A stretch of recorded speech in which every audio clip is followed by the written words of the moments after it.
सबसे बड़े लोकतांत्रिक बहस के शो देश की बहस में मैं दीपक चौरसिया आपका वंदन करता हूं, अभिनंदन करता हूं, नमस्कार करता हूं। आप जानते हैं देश की बहस इकलौता बहस का शो है जो अपनी दर्शकों की राय के आधार पर चलता है। हम आपको 3 सवाल देते हैं जिसमें से आप बहस का मुद्दा चुनते हैं। यही नहीं, बहस में आप शामिल होकर बहस की दशा और दिशा को आगे बढ़ाते हैं। आपके बिना हमारा कार्यक्रम अधूरा है। इसीलिए अंजलि आज नोएडा से जुड़ेंगे, शालिनी शर्मा आज जयपुर से जुड़ेंगी, प्रसूक जैन आज उदयपुर से जुड़ेंगे और रवि प्रकाश आज मुंबई से जुड़ेंगे। हमारे ये 4 महत्वपूर्ण दर्शक हमारे साथ जुड़ेंगे। लेकिन सबसे पहले देख लेते हैं आज आपने बहस का कौन सा मुद्दा तय किया है। आज खबर में सबसे बड़ा मुद्दा मोदी 2.0 की कैबिनेट है। इसीलिए हमने कई सारे आपसे सवाल पूछे थे जिसमें आपने कैबिनेट विस्तार में मोदी सरकार की कोरोना के सामने क्या चुनौतियां हैं इसको लेकर मुद्दा तय किया है। कोरोना की नई चुनौतियों को कैसे संभालेगी नई टीम मोदी, इसे 70% लोगों ने वोट देकर देश की बहस का मुद्दा बनाया है। आज नए सरकार के नए प्रवक्ता बनने के बाद अनुराग सिंह ठाकुर ने आज पहली प्रेस कॉन्फ्रेंस ली। उनके साथ सरकार में दूसरा सबसे बड़ा परिवर्तन रहे मनसुख मांडविया स्वास्थ्य मंत्री और केमिकल और फर्टिलाइजर मिनिस्टर थे जिनके पास दवाओं और वैक्सीन की जिम्मेदारी है। इसके साथ किसानों की बात करने के लिए नरेंद्र सिंह तोमर थे। तो भारत में मोदी सरकार का ये एक नया चेहरा है। सवाल यह है इनके सामने क्या चुनौतियां हैं। सवाल ये भी है कि क्या कोरोना की तीसरी लहर से बचा पाएगी नई टीम मोदी। सवाल यह भी है कि क्या कोरोना जो गया नहीं है उसका सही मैनेजमेंट कर पाएगी टीम मोदी। इसी पर आज बहस करेंगे। लेकिन सबसे पहले देख लेते हैं आज दिन भर सत्ता के गलियारों में नई टीम मोदी को लेकर क्या हलचल रही। मोदी मंत्रिमंडल में भारी फेरबदल हुआ। 43 मंत्रियों ने भावी लक्ष्यों और चुनौतियों का सामना कर समाधान निकालने की शपथ भी ली है। अब बारी है कोरोना काल में सामने खड़ी चुनौतियों पर विजय पाने की। प्रधानमंत्री नरेंद्र मोदी ने पहले ही दिन नए मंत्रियों को एक्शन मोड में आने को भी कहा है। Emergency response and health systems preparedness package 2 जिसको 23,123 करोड़ रुपए का आज उस पर निर्णय लिया है। भविष्य में कोविड बढ़े तो उसका सामना देश अच्छी तरह से और योजना पूर्वक कर सके, इस पैकेज के माध्यम से सुनिश्चित किया है। एपीएमसी समाप्त नहीं होगी ऐसा कानून में कोई प्रावधान नहीं है, इसलिए 1 लाख करोड़ रुपए के इंफ्रास्ट्रक्चर फंड में उसको पात्र इकाई माना गया है। जितने भी एक्सपेक्टेशन है, एक्सपेक्टेशन को हम पूरा करने के लिए आप लोगों के सहयोग से मैं पूरा करूंगा। कोरोना काल में अब लापरवाही तीसरी लहर के मुहाने पर आती दिख रही है। नतीजा यह है कि 56 दिनों में पहली बार 24 घंटे के भीतर 45,000 से ज्यादा नए कोरोना मरीजों के मामले चिंता का सबब बन रहे हैं। इसलिए वैक्सीन अभियान को तेजी से बढ़ाने से लेकर अर्थव्यवस्था की चुनौतियां सरकार के सामने हैं। विपक्ष की निगाहें भी सरकार की नई टीम पर टिकी हैं। इस मंत्रिमंडल के बदलने से क्या इनमें से किसी समस्या का हल हो पाएगा? मंत्रियों को शुभकामनाएं, पर मंत्री बदलने से जनता की समस्याएं खत्म नहीं होंगी। जानकारों का मानना है कि कोरोना काल से पार पाने के लिए सरकार पूरी तरह प्रतिबद्ध है।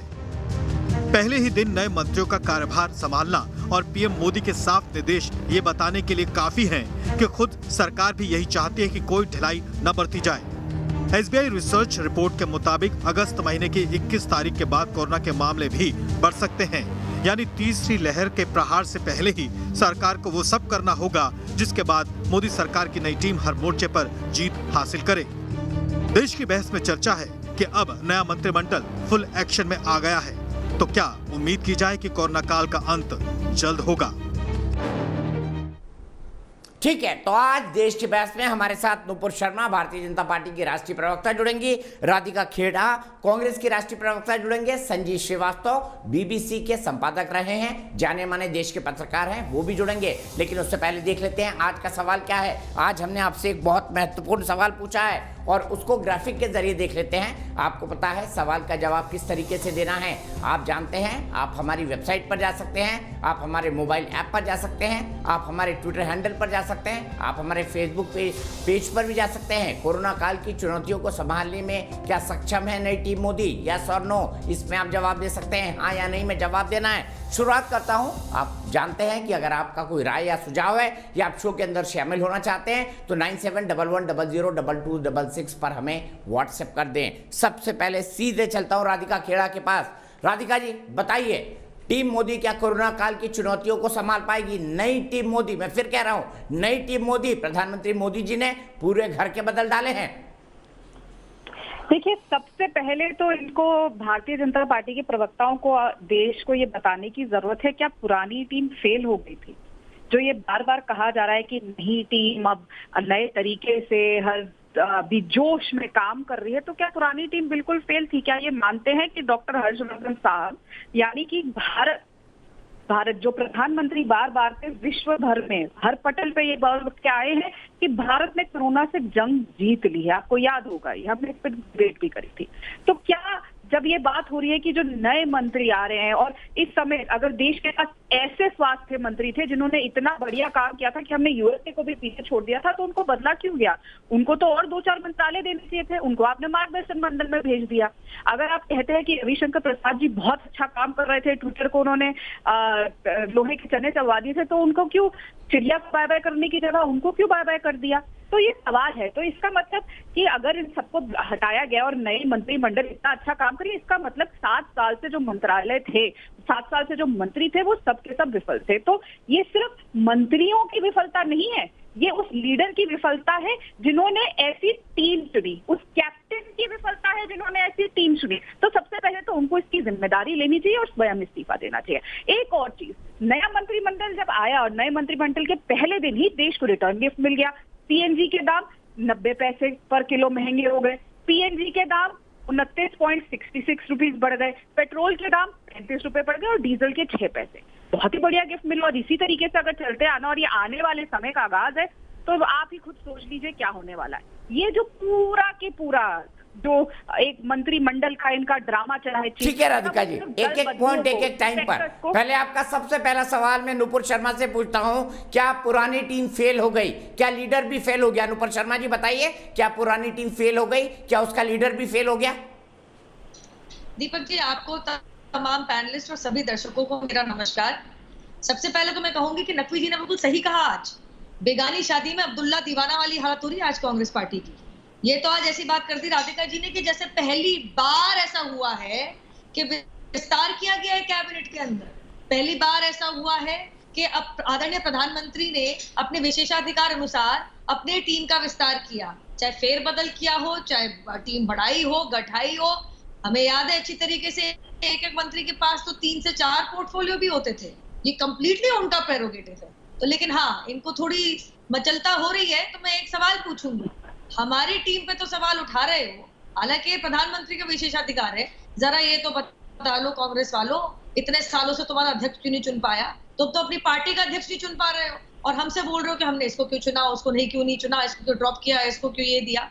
साफ सी बात ये है कि एक सरकार जो बहुमत से जो बनी हुई सरकार है, 2 बार बनी है, उसमें बारी बारी सबको एक बारी मौका मिलना चाहिए। आज के अखबार में मैंने एक बहुत अच्छी चीज पढ़ी, क्या 13 वकील हैं, डॉक्टर्स हैं, पीएचडीज हैं, ब्यूरोक्रेट्स हैं, टेक्नोक्रेट्स हैं, इंजीनियर्स हैं, एमबीएस हैं। तो ये जो तमाम जो इतने सारे लोग हैं अपने डोमेन एक्सपर्टीज के साथ अपने क्षमता अनुसार सामने आए हैं, काम करने आए हैं, मुझे समझ नहीं आ रहा। तो दिग्गज बड़े बड़े नेता कांग्रेस पार्टी के, अच्छा लगता है कि अपनी खुद की पार्टी में गरेबान जाके देखेंगे तो खुद इनके पास ऐसे बहुत सारे लोग होंगे जो एक जमाने में प्रोफेशनल थे। आज ये कहते ना प्रोफेशनल को तुमने मंत्री क्यों बनाया? भैया हमारी मर्जी, सरकार की मर्जी, आदरणीय प्रधानमंत्री मोदी जी की मर्जी। और मेरे हिसाब से बहुत अच्छा हुआ है कि एक एवरेज एज कम हुई है और महिलाओं की तादाद बढ़ गई है। मुझे समझ ही नहीं आ रहा इशू क्या है। हाँ, ऐसी हंसी जो रामायण में जो सही कहा ना, मैं बार बार कहती हूँ, मोदी जी बिल्कुल सही कहते हैं, ऐसी हंसी रामायण के बाद कांग्रेस में ही सुनने को मिलती है। ये कभी नहीं बताया। आपने मेरे सवाल का जवाब नहीं दिया और राधिका के भी सवाल का जवाब नहीं दिया कि क्या पुरानी टीम असफल हो गई। नहीं, मैं ये कहना चाह रही हूँ कि जब जब के विस्तार होता है कैबिनेट का, चाहे किसी भी सरकार के अधीन में, वो विफलता की वजह से होता है। जब भी कांग्रेस पार्टी ने विस्तार किया था, फेरबदल किया था, वो इनकी विफलता की वजह से होता। मुझे जवाब दे दे, अंडर अचीवर का टैग तो लग ही क्या था इनकी सरकार के ऊपर, इसका भी जवाब दे दे कि जितनी भी बार, और ये मैं बता दूं तो वित्त मंत्रालय में कभी भी ऐसा नहीं हुआ था। मैं आपको याद दिलाऊंगी 2013 के अंदर कि दोनों एमओएस फाइनेंस अफसर शाह थे, सिर्फ ब्यूरोक्रेसी से उठ के एमओएस फाइनेंस बने थे उस टाइम पे पी चिदम्बरम के अंडर। और वो वाला वित्त मंत्रालय था जिसने सबसे ज्यादा इंटरवेंशन कर करके बैंकों को कह के पैसे ऐसे फोन लोन करके पैसे बांटे हैं लोगों को जो चोर गए पैसा। तो कृपया करके मुझे इसका जवाब भी दे दीजिएगा, इसका भी दीजिएगा, क्योंकि वो रामायण वाली हंसी आई। जब 1249 रुपए की एलपीजी हो रही थी तब ऐसी हंसी क्यों नहीं सुनाई दी थी? जब आपके जमाने में महंगाई हो रही थी, अरे डबल डिजिट से ऊपर था इन्फ्लेशन, तब ऐसी हंसी क्यों नहीं सुनाई दी थी? जब अर्बन एंड रूरल अनएम्प्लॉयमेंट दोनों डबल डिजिट से ऊपर था, तब ऐसी हंसी क्यों नहीं सुनाई दी थी? अरे जब $80 4,000 रुपए का एक टॉयलेट पेपर खरीदा जा रहा था, जीरो लॉस थ्योरी की जा रही थी, 2G 3G दबाजी CWG भगवान जाने क्या क्या जी, जिसके चलते आज पूरा खानदान और परिवार बेल पे बाहर है, तब ऐसी हंसी क्यों नहीं सुनाई दे रही थी? बताइए, जवाब दीजिए राधिका खेरा जी। वो तो कह रही हैं, आप पर आरोप लगा रही हैं उल्टा कि आप भी कैबिनेट एक्सपेंशन करते थे, आपकी सरकार भी करती थी। तो क्या इसलिए करती थी क्योंकि पुरानी टीम फेल हो गई? कैबिनेट एक्सपेंशन तो एक सरकार की जरूरत होती है नए लोगों को मौका देने के लिए। नुपुर जी का तर्क ये है। और ये भी बताइए कि क्या आपकी लीडरशिप पर UPA 1 और UPA 2 के दौरान करप्शन के बड़े बड़े आरोप नहीं लगे थे? आज मैं बहुत खुश हूँ, 2 शेरनियां मेरे साथ हैं।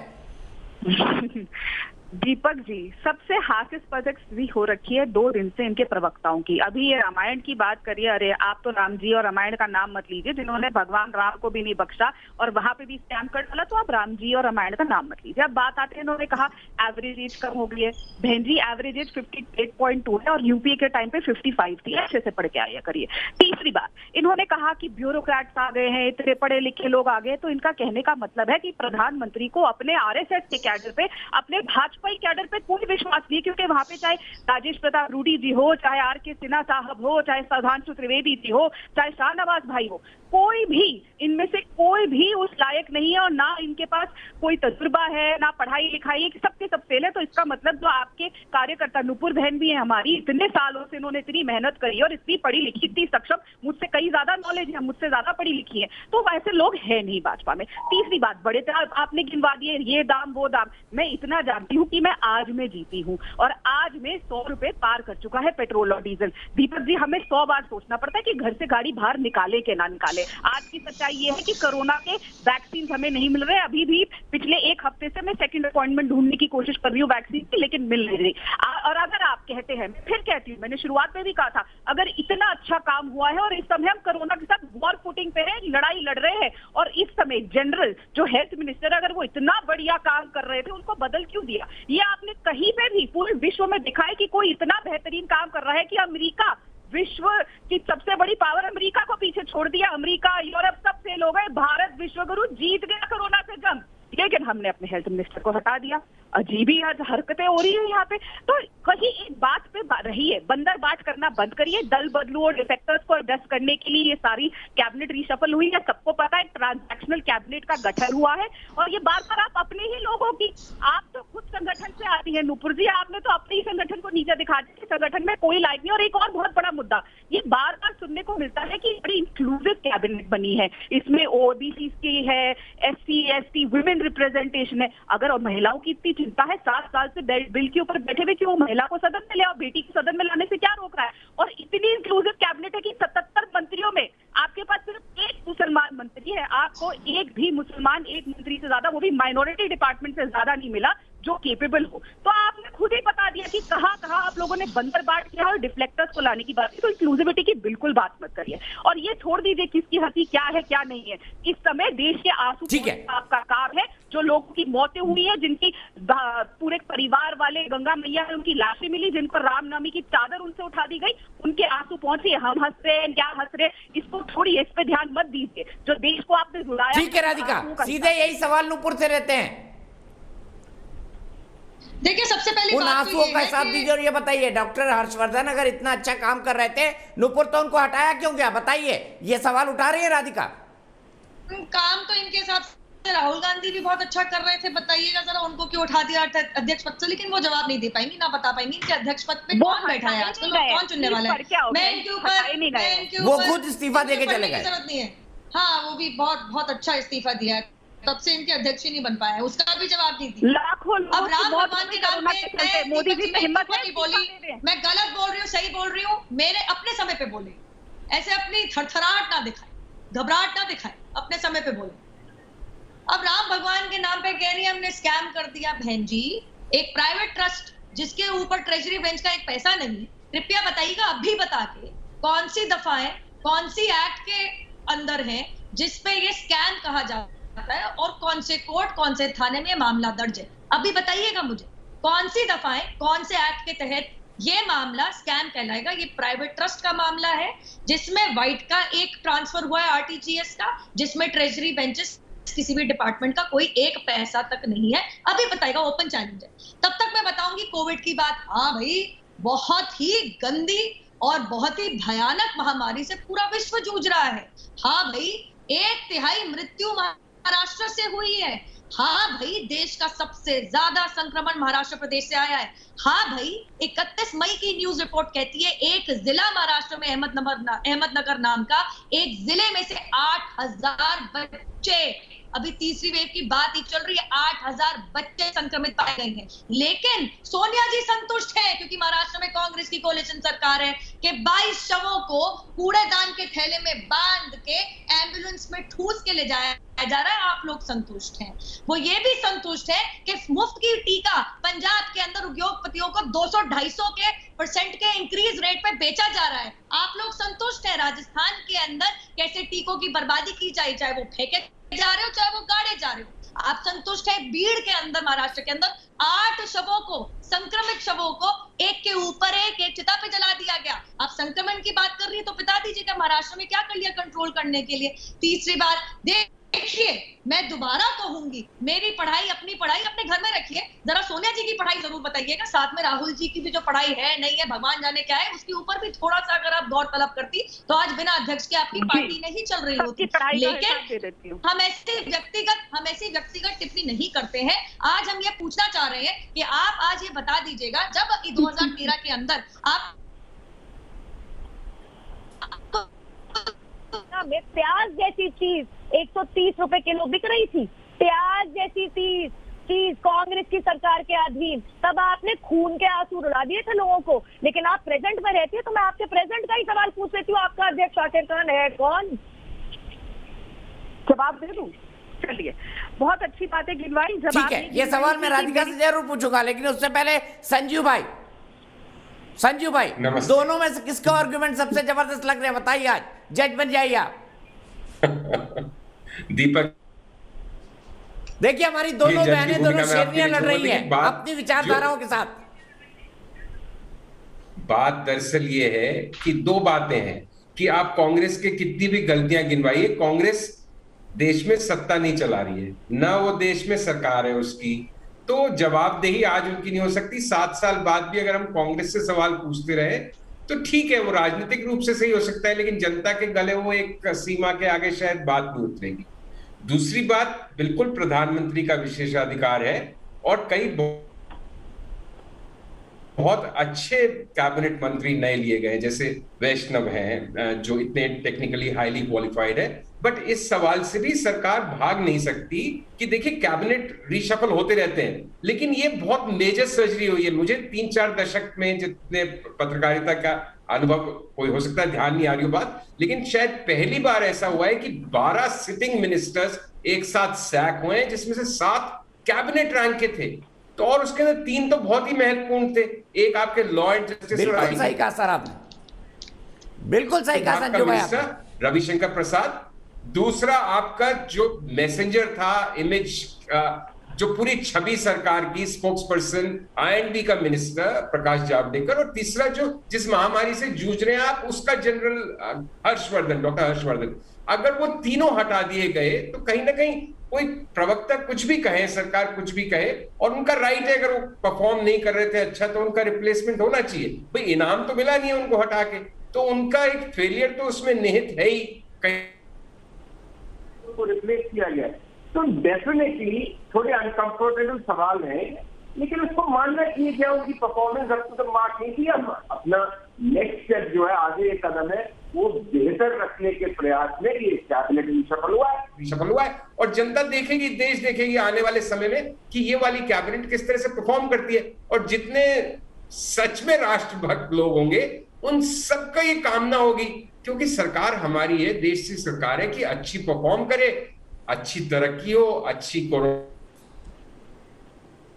मैनेजमेंट हो, सारी चीजें बेहतर हो। तो ये बट उसके लिए हमें इंतजार करना पड़ेगा। इस नई कैबिनेट पे जजमेंट हम आज नहीं दे सकते, इससे हम सिर्फ उम्मीद बांध सकते हैं। लेकिन डेफिनेटली पुरानी सरकार में जो 2 साल या 25 महीने चली, 2 साल 1 महीना, उसमें सम की परफॉर्मेंस, इंपॉर्टेंट, बहुत ही महत्वपूर्ण पोर्टफोलियोज के मंत्रियों को हटाना और बिल्कुल समरी ढंग से हटाना, जिनके 2-2, 3-3 घंटे पहले इस्तीफे हुए, कल झड़ी लगी जो दोपहर तीसरे पहर के बाद शपथ ग्रहण तक, वो क्लियरली इस बात का मैसेज है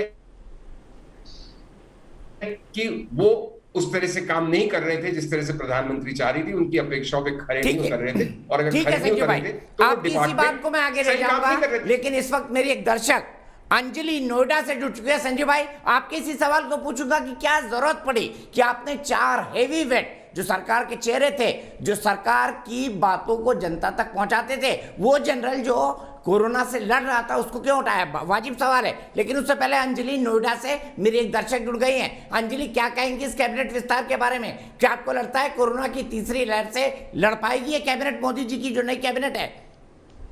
हाँ सर, इसके लिए पहले तो बहुत धन्यवाद मुझे शो पे बुलाने के लिए।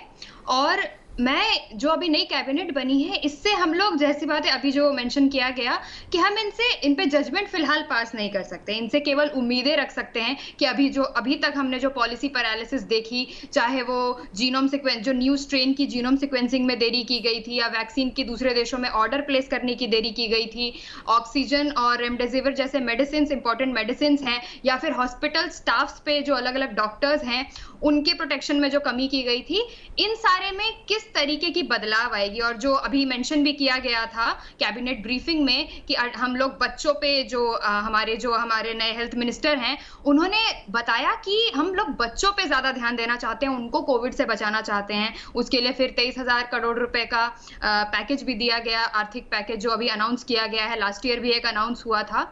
तो उस पे मैं यही पूछना चाहूंगी, और यही उम्मीद है मेरी, अभी जो नई कैबिनेट बनी है, जो नई कही जा रही है कि बहुत स्ट्रांग है, और 36 नई एंट्री की गई है, 12 लोग रिजाइन किए, 12 लोगों ने रेजिग्नेशन दिया है, 7 लोगों को प्रमोशन मिला है। तो मैं इनसे मेरी यही उम्मीद रहेगी कि अगर ऑब्वियसली इसमें एक दिखता है कि कहीं ना कहीं तो फेल हुई होगी, क्योंकि अगर इतने अच्छे तरीके से काम किया जा रहा था, हर्षवर्धन जी ने मार्च में ही अनाउंस कर दिया था इंडिया को कोरोना फ्री, लेकिन 31 मार्च को ही देखा गया कि सेकेंड वेव शुरू हो गया है। लेकिन तो यहाँ पे कहीं ना कहीं पॉलिसी पैरालिसिस दिखती है। तो अब इस कैबिनेट से यही उम्मीद रहेगी कि जो गलतियां पहले हुई हैं, अच्छा, उनको सुधारा जाए। जी हाँ जी, गलतियां जो हुई है सुधारा जाए। बहुत सुंदर बोलती है अंजलि, और बहुत स्ट्रांग फैक्ट्स है आपके पास। बहुत अच्छा लगा आपसे बात करके। सीधे चलता हूं राधिका के पास। राधिका, आपका सवाल, क्या आप एग्री करती है अंजलि से? और फिर इसका जवाब नुपुर से लेंगे फाइनल। बिल्कुल बिल्कुल, इस बात पे मैं अग्री करती हूँ। लेकिन नुपुर जी, आप इतना नाराज क्यों रही है? मैंने तो आपकी पढ़ाई के ऊपर अच्छा ही कहा था कि आप मुझसे ज्यादा पढ़ी लिखी है। आप मेरे पे पर्सनल रिमार्क तब से मार रही थी कि रामायण जैसी हंसी, ये हंसी, वो हंसी। मैंने तो आपको आपकी तारीफ ही करी। अब यहाँ पे तारीफ करना भी बीजेपी वालों को अगर दुख दे जाता है तो देखिए, अब मैं इसमें कुछ नहीं कर सकती। दूसरी बात, मैंने अपनी बात में शुरुआत में यही कहा था दीपक जी कि कैबिनेट जो आई है, जैसे सुरजेवाला जी की भी आपने बात चलाई, हम सबको बधाई देते हैं। लेकिन सवाल ये है कि जो नई कैबिनेट आई है, क्या वो सक्षम रहेगी, और क्या पहली वाली फेल हुई है? जिस महामारी का प्रबंधन नेशनल डिजास्टर मैनेजमेंट अथॉरिटी के माध्यम से किया जा रहा था, उसके चेयरमैन स्वयं प्रधानमंत्री श्री नरेंद्र मोदी जी हैं। क्या वो भी अपना गैर जिम्मेदाराना व्यवहार की जिम्मेदारी लेंगे? इस्तीफा देने का दम है, इनके अंदर हिम्मत है? देखिए, हमारे जो राष्ट्रीय अध्यक्ष थे राहुल गांधी जी, उन्होंने कहा कि मेरे अगुवाई में आप चुनाव हारे, मैं इस्तीफा देता हूं, किसी और को राष्ट्रीय अध्यक्ष बनना चाहिए। क्या प्रधानमंत्री मोदी जी ये कह सकते हैं और जिम्मेदारी ले सकते हैं कि लाखों मेरे भाई बहनों की जान चली गई, मैं इस्तीफा देता हूं जिम्मेदारी लेके, 7 साल बाद भी मैं ऐसे देश को हॉस्पिटल्स, ऐसी चीजें नहीं बना पाया, और मैंने पहले ही आके बोल दिया कि हम कोरोना से जीत चुके हैं। और उसके बाद सेकेंड वेव आई, जब लोग मर रहे थे, लाशें गंगा मैया में तैर रही थी, तो मैं बंगाल में जाके लोगों की भीड़ गिन रहा था। अकेले सिर्फ स्वास्थ्य मंत्री की बलि का बकरा बना दिया जाएगा और अपना पल्ला झाड़ दिया जाएगा? क्या प्रधानमंत्री जी की कोई जिम्मेदारी नहीं थी? वो सुप्रीम लीडर है, मेरे भी प्रधानमंत्री हैं और मैं बहुत गर्वान्वित महसूस करूंगी अगर मेरे देश के प्रधानमंत्री में इतनी हिम्मत होगी कि अपनी गलती माने और माने कि हाँ यहाँ पे मेरी कमी रही, क्योंकि जब तक आप अपनी कमी नहीं पहचानेंगे दीपक जी तब तक आप सुधार नहीं कर सकते। और मैं फिर बोलती हूँ, आई एम प्राउड कि मैं उस पार्टी से आती हूँ जहाँ पे मेरे नेता को, सबसे शीर्ष नेतृत्व को, राहुल जी के अंदर इतनी हिम्मत थी कि अगर वो चुनाव उनके अंदर हम हारे, जबकि एक भी कार्यकर्ता, एक भी नेता ऐसा नहीं चाहता था कि वो इस्तीफा दे, उन्होंने आगे आके जिम्मेदारी ली और इस्तीफा दिया। देश के लीडर है प्रधानमंत्री जी, सुप्रीम अच्छा लीडर। राधिका, देश के एक सवाल का जवाब दीजिए। जी, मैं एक सवाल का जवाब चाहता हूं। कल रणदीप भाई ने ट्वीट किया कि जब इंजन में गड़बड़ी हो तो डब्बे बदलने से क्या होगा। क्या ट्वीट उन्होंने कांग्रेस पार्टी के बारे में किया था? नहीं, ये बिल्कुल इसी बात पे हुआ था कि गड़बड़ी इंजन में है। इस देश की जो कैबिनेट है, वो जो ट्रेन है, उसके इंजन कौन है? स्वयं प्रधानमंत्री मोदी जी। जब हम एक पपेट का खेल देखने जाते हैं, जो पपेटियर होता है, जो वो हमें खेल दिखाता है, सारे पपेट के धागे उनके हाथ में होते हैं। कैसे वो पपेट इधर जाएगा उधर जाएगा, वो पपेटियर के हाथ में होता है। और हम ये भी जानते हैं कि जितने भी मंत्री हैं उनके अंदर इतनी भी उनको पावर नहीं दी गई है कि वो अपना ओएसडी या अपना पीएबी डिसाइड कर सके। वो पपेटियर ही है मोदी जी, जो डिसाइड कर रहे हैं कौन लेफ्ट जाएगा राइट जाएगा। जब वो कहते हैं उनके आदेश से हमारे स्वास्थ्य मंत्री अस्पताल का इंतजाम करने की जगह ट्विटर मंत्री, ट्रोल मंत्री बने हुए थे, तो पपेटियर को ही चेंज करना पड़ेगा।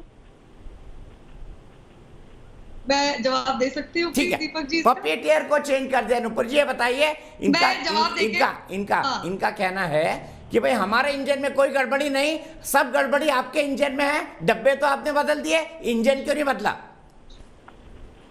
देखिए, हमारे देश के अंदर पहली बार directly democratically elected prime minister बैठे हैं, उनकी जिम्मेदारी है, भली भांति समझते हैं, वो काम करते हैं। जिम्मेदारी लेने की बात आई तो जरा इतना बता दीजिएगा, टीकाकरण बेचने के लिए, मुफ्त के टीकाकरण प्राइवेटली बेचने के लिए पंजाब के मुख्यमंत्री ने इस्तीफा दिया। ध्यान दीजिएगा कि स्वास्थ्य एक राज्य सब्जेक्ट भी है। क्या 1/3 संक्रमण और सबसे ज्यादा मृत्यु के लिए आपके महाराष्ट्र के मुख्यमंत्री ने इस्तीफा दिया? आप बताइएगा। क्या राजस्थान में टीके बर्बादी होने के लिए आपके राजस्थान के मुख्यमंत्री ने इस्तीफा दिया? चलिए सब छोड़िए, पपेटियरिंग की बात हुई, कठपुतली की।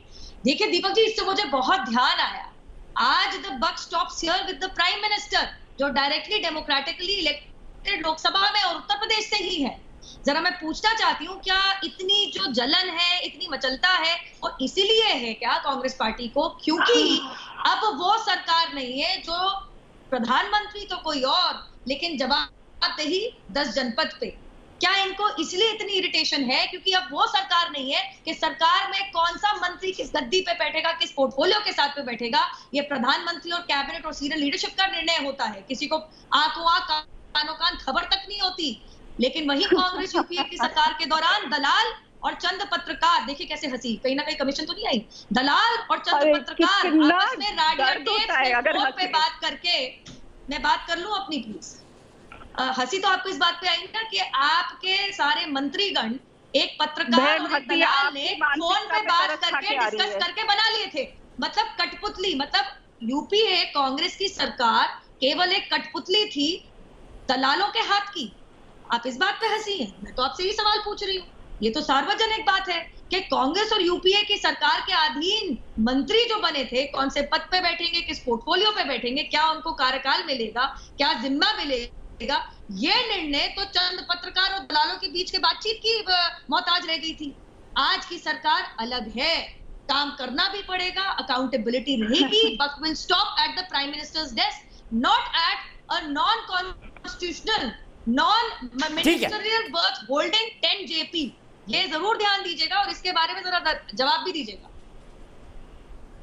जी नुपुर जी, मेरे को ठीक है। अब अच्छा, आप दोनों का वक्त हो गया है, 9 बजे आप दोनों मुझसे हटने वाले हैं, नए प्रवक्ता जुड़ने वाले। मैं और दोनों को मौका नहीं दूंगा क्योंकि 9 बज गए हैं। लेकिन संजू भाई से एक सवाल बनता है। संजू भाई बताइए, यहाँ हार्ड वर्किंग और हार्डली वर्किंग के बीच युद्ध है, आप बताइए कौन हार्ड वर्किंग है और कौन हार्डली वर्किंग? दोनों पार्टियों की बात कर रहा हूं मैं। दीपक, बड़ी क्लियरली बात जो मैंने पहले कही थी कि the buck stops with the prime minister, और आज की तारीख में जवाबदेही इस सरकार की है। 7 साल से वो सरकार चला रहे हैं। जितने भी प्रश्न होंगे, हम जितना पीछे जाएंगे, कांग्रेस का उपहास करेंगे, तो कांग्रेस तो उपहास की स्थिति में है, तभी तो 50 के आंकड़े के आसपास सिमटी हुई है। कांग्रेस के अंदर जितने अंतर विरोध हैं, तभी तो कांग्रेस आज राजनीतिक हाशिए पे है। लेकिन सवाल उठेंगे इस सरकार के कार्यशैली पे, इस सरकार की परफॉर्मेंस पे जनता उसकी रिपोर्ट कार्ड जाएगी। और आज कोई भी जो व्यक्ति होगा वो इसी सरकार से सवाल जवाब करेगा। कांग्रेस से सवाल जवाब करने का काम राजनीतिक हो सकता है और बीजेपी के नेता करें, वो उनका अधिकार है, बट जनता को इंटरेस्ट नहीं है अब 7 साल पुरानी बातें और उनसे सवाल पूछने में, नो इंटरेस्ट। और जब देश की बात चल रही है तो अलग अलग स्टेट्स की बात करना ठीक है, अगेन वो भी पॉलिटिकल बात है और कहीं पे सही भी है, बट असल में अकाउंटेबिलिटी, जवाबदेही सरकार की। और पिछले कुछ महीनों में इसमें कोई शक नहीं है कि सरकार का आभा मंडल थोड़ा धूमिल पड़ा है और ये पूरी कैबिनेट रीशफल की एक्सरसाइज वापस से अपनी जगह को, खोए हुए स्थान को प्राप्त करने का एक प्रयास है। अब वो कैसा, कितना कारगर साबित होता है ये आने वाले हफ्तों महीनों में हमें पता पड़ेगा।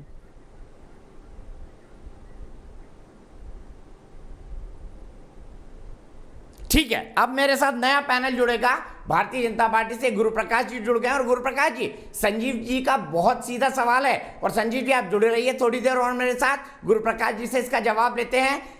गुरु प्रकाश जी, क्या आप मानते हैं कि सरकार का आभा मंडल कोरोना की दूसरी लहर के बाद थोड़ा कमजोर हुआ है? संजीव जी का यह सवाल है और सवाल वाजिब भी है।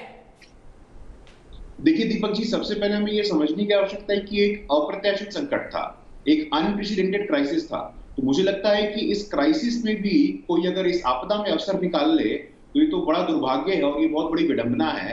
लेकिन इस चुनौती के बावजूद भी जिस युद्ध स्तर पे काम किया गया है, और ये मैं नहीं बता रहा हूं, ये आंकड़े बताते हैं कि भाई पीपी किट को लेकर के क्या स्थिति थी, टेस्टिंग सेंटर को लेकर के क्या स्थिति थी, वैक्सीनेशन भारत में सबसे तेज गति से हो रहा है। और ये हम लोग नहीं बोल रहे हैं, हम लोगों की बात शायद आप ना स्वीकारें तो ये इंटरनेशनल एजेंसीज भी बोल रही हैं, ये WHO भी बोल रहा है, ये UNO भी बोल रहा है। तो मुझे लगता है कि जो स्केल और मैग्नीट्यूड पे हम लोगों ने वैक्सीनेशन हो, टेस्टिंग सेंटर हो, इसको लागू किया है। और सिर्फ यही नहीं, इसके साथ साथ फाइनेंशियल पैकेज आप देख लीजिए, लगातार आत्मनिर्भर पैकेज का भी अनाउंसमेंट हुआ, अभी कुछ दिन पहले वित्त मंत्री ने एक पैकेज अनाउंस किया है। इसके साथ साथ हमारे जो वंचित तबके के लोग हैं उन तक भी ये राशन पहुंचे और कोई भी भूखे पेट रात को बेड पे ना जाए, रात को सोने ना जाए। 81 करोड़ लोगों तक पिछले साल भी नवंबर के महीने पे पूरा राशन भेजा गया। इस बार भी प्रधानमंत्री जी ने सुनिश्चित किया कि भी पूरा राशन दिया जाए। One nation one ration card के माध्यम से जो हमारे प्रवासी श्रमिक भाई मान लीजिए बिहार से दिल्ली काम करने जाते हैं तो वहां भी लाभ ले पाए, यहां भी लाभ ले पाए। तो मुझे लगता नहीं है कि भारत की जनता को आप लोग बरगला सकते हैं। देश की 135 करोड़ लोगों को भरोसा है हमारी निष्ठा पे, भरोसा है हमारे नेतृत्व पे, और लगातार उन्होंने देखा है, समझा है। हाँ जरूर ये क्राइसिस थी, ये चुनौती थी, लेकिन इस चुनौती से इससे बेहतर तरीके से शायद नहीं निपटा जा सकता था। इसलिए जो लोग आलोचना करेंगे वो आलोचना करें, उनका स्वागत है, लेकिन ऐसा मौका है जब हमें समन्वय से और सहयोग से साथ आकर के काम करने की आवश्यकता है। दीपक जी ठीक है, सीधे मुकेश शर्मा जी के पास चलता हूं, कांग्रेस के राष्ट्रीय प्रवक्ता और दिल्ली कांग्रेस के कद्दावर नेता मुकेश शर्मा जी हमारे साथ जुड़ चुके हैं। मुकेश जी कह रहे हैं अनप्रेसिडेंटेड क्राइसिस थी दूसरी लहर और ऐसे में सरकार ने बहुत बेहतरीन तरीके से निपटा है। साथ ही साथ 81 करोड़ लोगों को अनाज दे रहे हैं नवंबर तक फ्री। क्या आप मानते हैं क्या 81 करोड़ लोगों तक अनाज पहुंच रहा है?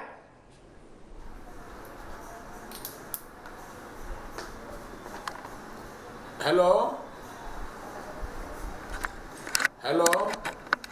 जी, मेरा सवाल है कि क्या दूसरी लहर से अच्छे से निपटा है सरकार ने? और दूसरा सवाल, मुकेश जी आवाज आ रही है मेरी?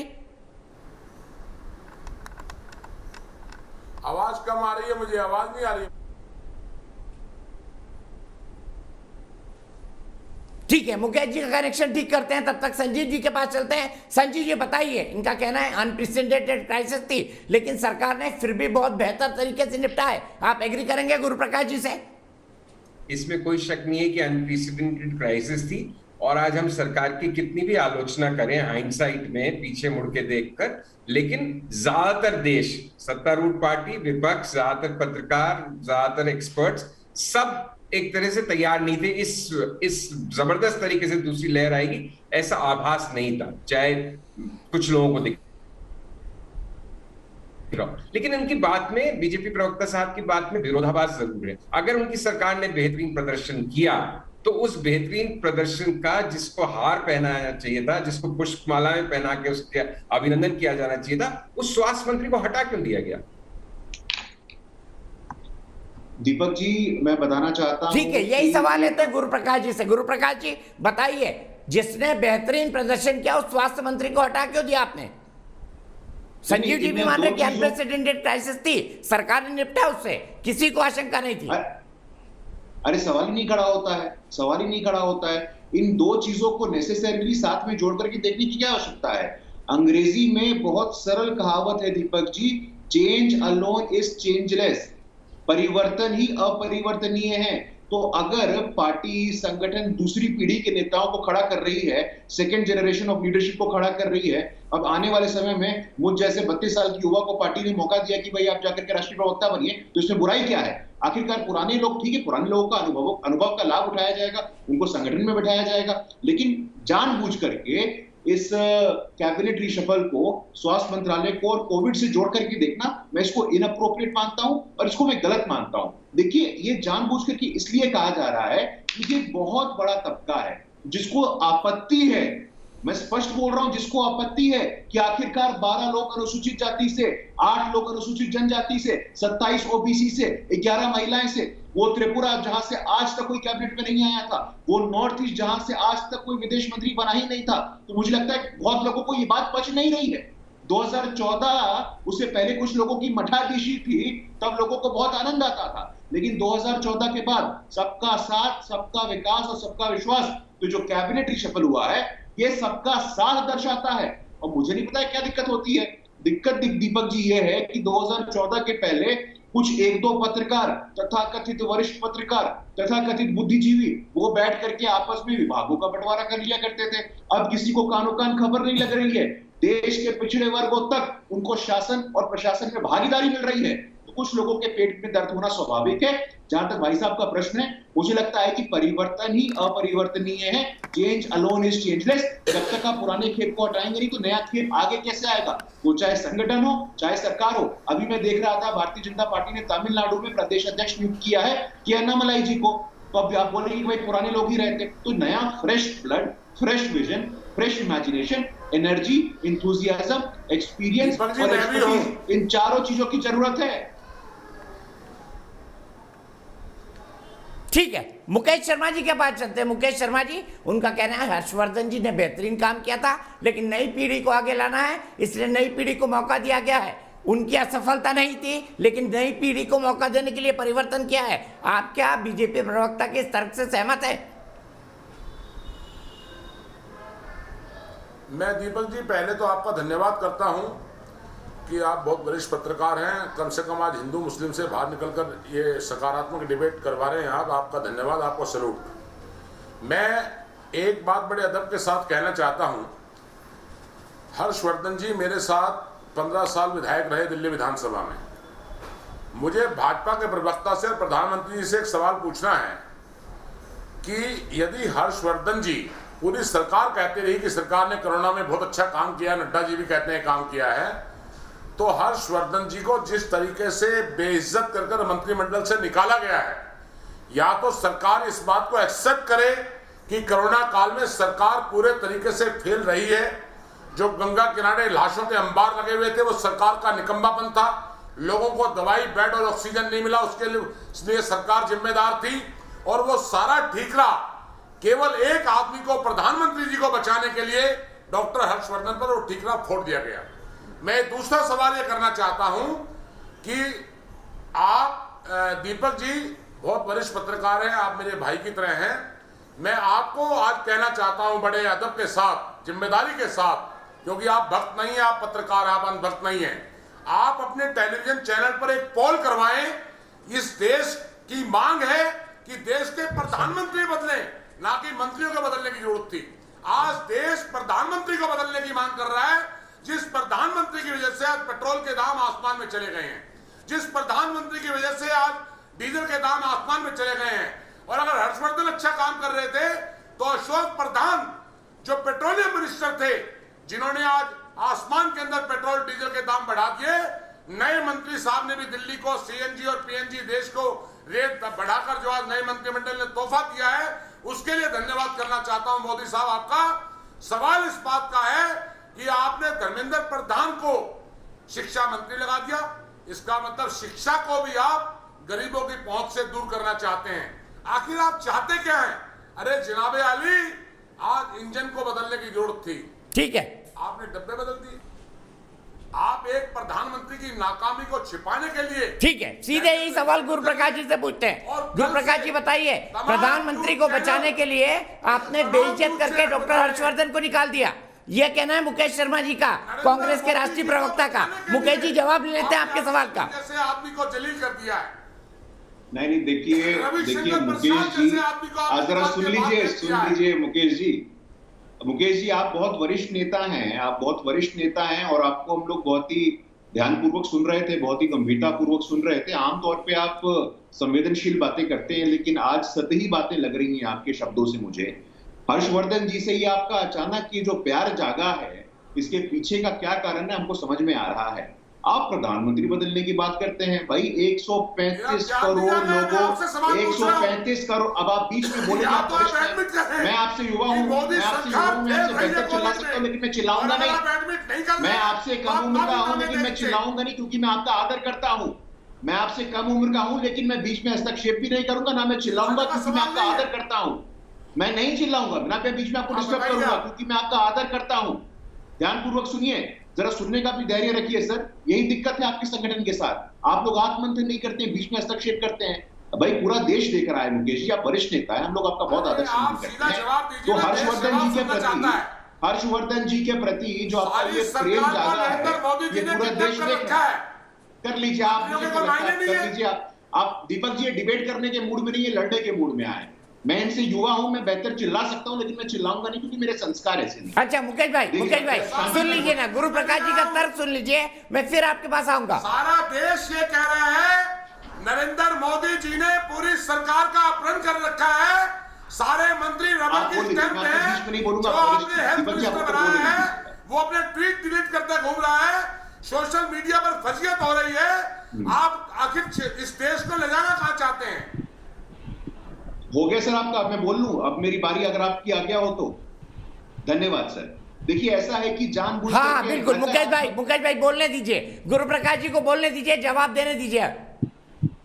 नहीं देखिए ऐसा है दीपक जी की यहाँ पे विश्व की सबसे बड़ी पॉलिटिकल पार्टी, देखिए ऐसा है कि विश्व की सबसे बड़ी पॉलिटिकल पार्टी का हम प्रतिनिधित्व कर रहे हैं। 18 करोड़ लोग मुझे देख रहे हैं, और 18 करोड़ लोगों का मैं संस्कार ऐसे नहीं दिखा सकता हूँ। हमें विनम्र होना हमारी आवश्यकता है, हम विनम्र होना हमारा संस्कार है।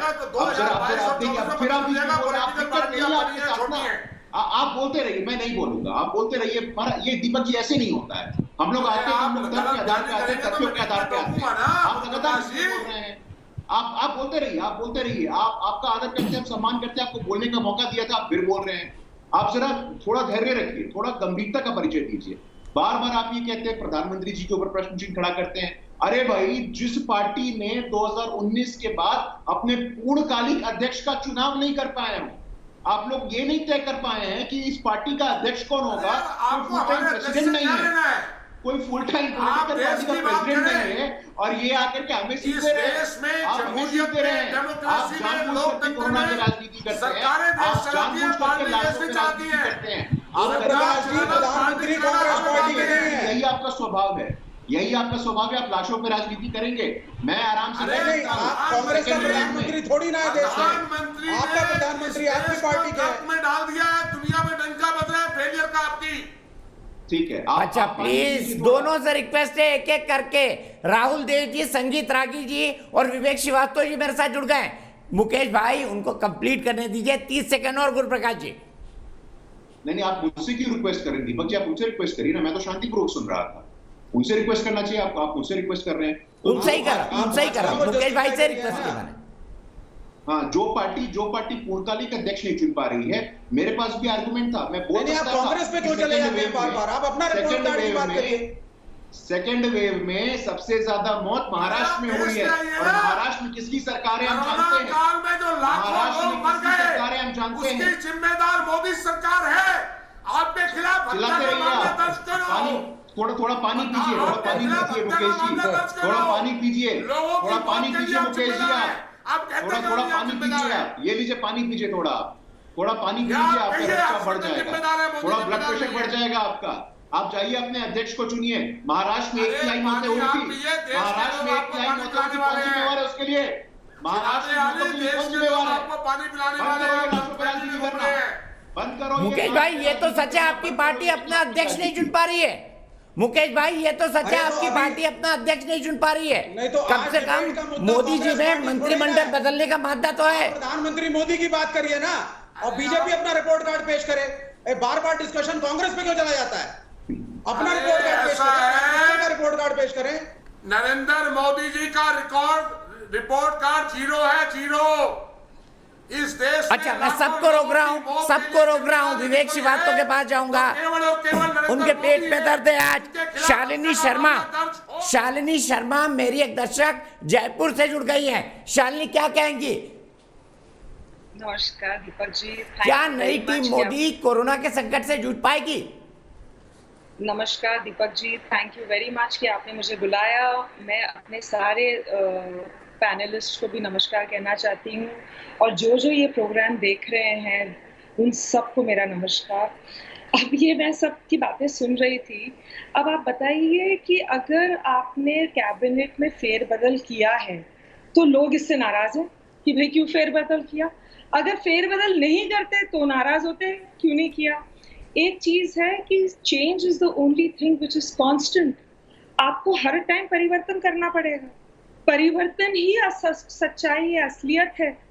दूसरी बात मैं ये कहना चाहती हूँ, इसका ये मतलब नहीं कि हर्षवर्धन जी गलत थे, इसका ये मतलब नहीं कि वो नाकामयाब थे, इसका ये मतलब नहीं कि वो फेलियर थे जी। कोई स्पोर्ट्स के अंदर हमारी क्रिकेट टीम में बाहर जाते हैं और वो नहीं रन बना पाते किसी भी रीजन के कारण, तो चेंज कर देते हैं। इसका ये मतलब है उनको हमने इंडियन क्रिकेट टीम के इतिहास से निकाल दिया? जी नहीं, उसका ये मतलब नहीं होता। आप मनसुख जी को भी तो चांस दो।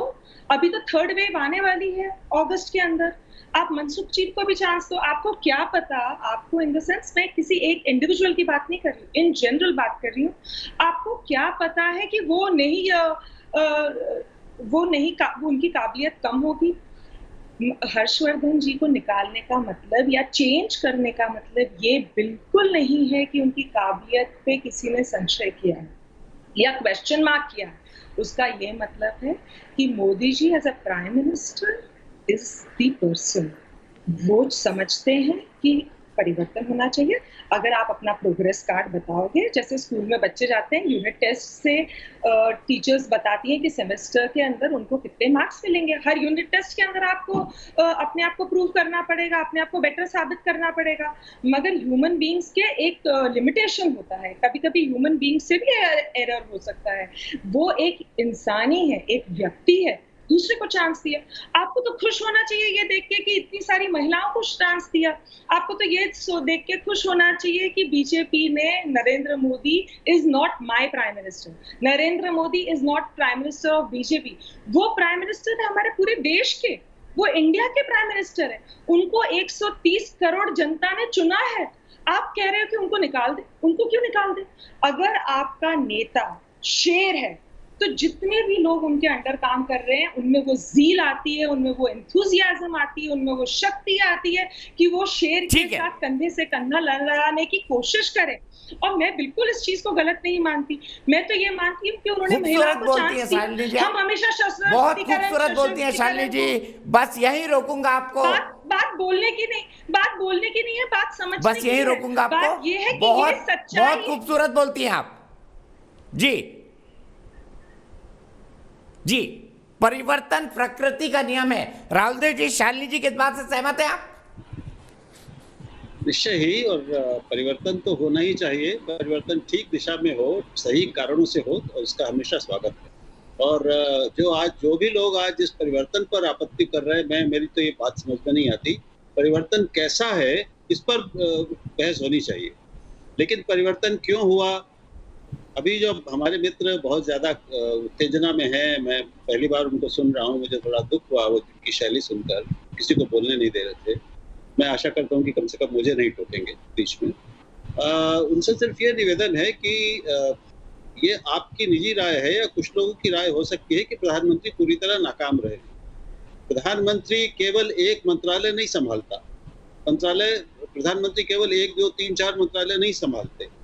जब चीनी आक्रमण के बाद भारत की हार हुई थी, पहली देश मतलब अंतर्राष्ट्रीय स्तर पर भारत इतना हारा था और अपमानित हुआ था, तो क्या नेहरू जी ने इस्तीफा दिया था?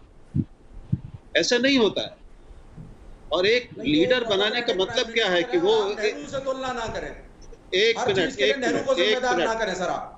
महाराज, एक विफल प्रधानमंत्री है तो विफलता पे डिस्कशन करिए, और आप वरिष्ठ पत्रकार हैं, बताइए प्रधानमंत्री विफल है या नहीं। आपत्ति की बात करेंगे तो मुझे बोलना पड़ेगा। हर चीज में नेहरू जिम्मेदार या चाइना जिम्मेदार या पाकिस्तान जिम्मेदार। ठीक है, हम ब्रेक के लिए रुकते हैं। विवेक श्रीवास्तव, राहुल देव जी का डिस्कशन होगा ब्रेक के बाद।